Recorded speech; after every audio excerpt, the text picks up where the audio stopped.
আজকে আমাদের আলোচনার বিষয় শিফট কি shortcut.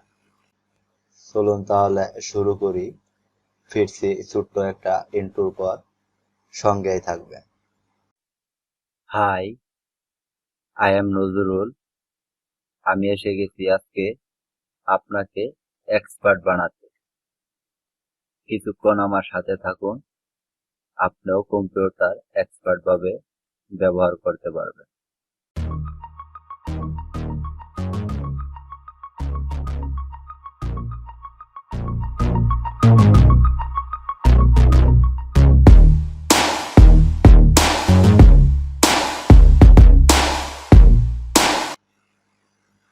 Shift control plus ESC তিনটি কি একসাথে প্রেস করলে টাস্ক ম্যানেজার অ্যাপ্লিকেশনটা ওপেন হবে।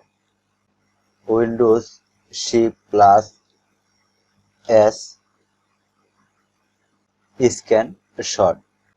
শিফট প্লাস রাইট অ্যারো কি প্রেস করি, তাহলে দুইটা উইন্ডো একসাথে পাশাপাশি রাইখা কাজ করতে পারবো।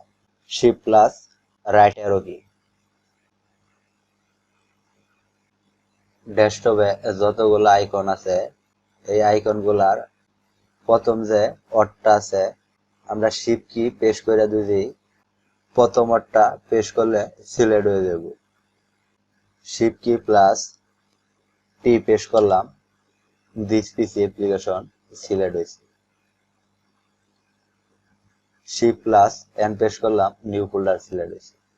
শিফট প্লাস আর প্রেস করলাম, রিসাইকেল ব্যান্ড সিলেক্ট হয়েছে।